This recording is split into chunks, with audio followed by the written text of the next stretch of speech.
So that's Ruby and Rio having a little burst of energy, mad rush, get the energy out of the way.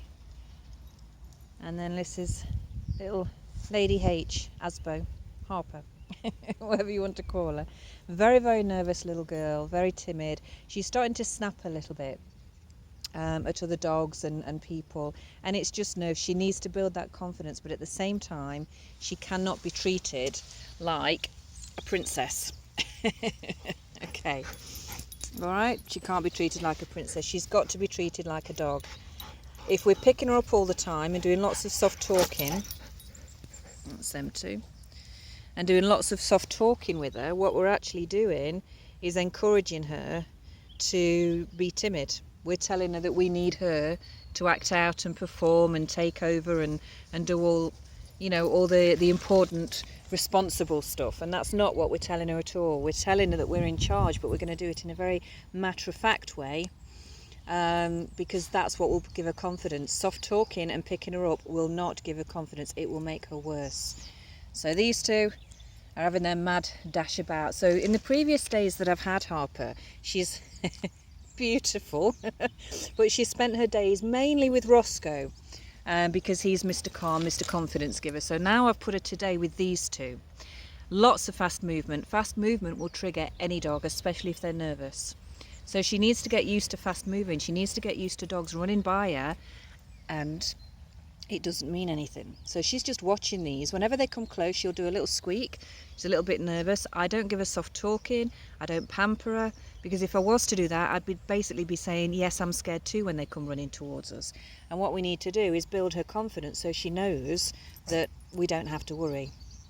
So that's what we're doing with Harper today, building the confidence. And as you can see, Ruby, she's been with me 3 weeks now. She was never off lead before. An absolute head case, to be honest, on the lead, very hyper. She still is very, very hyper.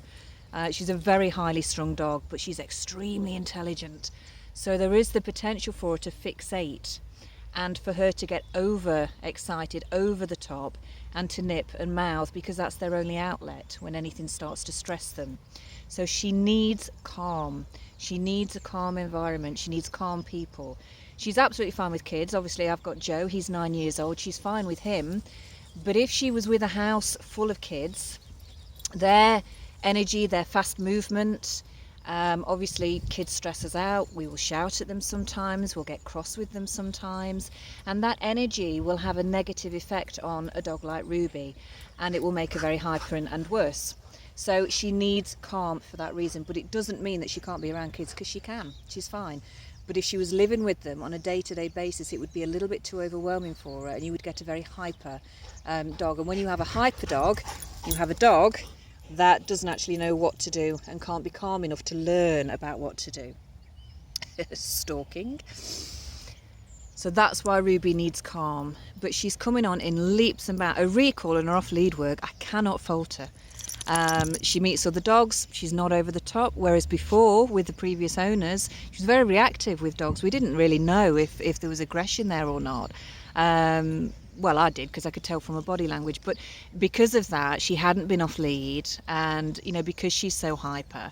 Yeah, she's, as you can see, coming on in leaps and bounds. So yes, I've put these two with our little Harper today, so she gets used to this fast movement. No fussiness from me. She knows it's all fine. Beautiful. Good.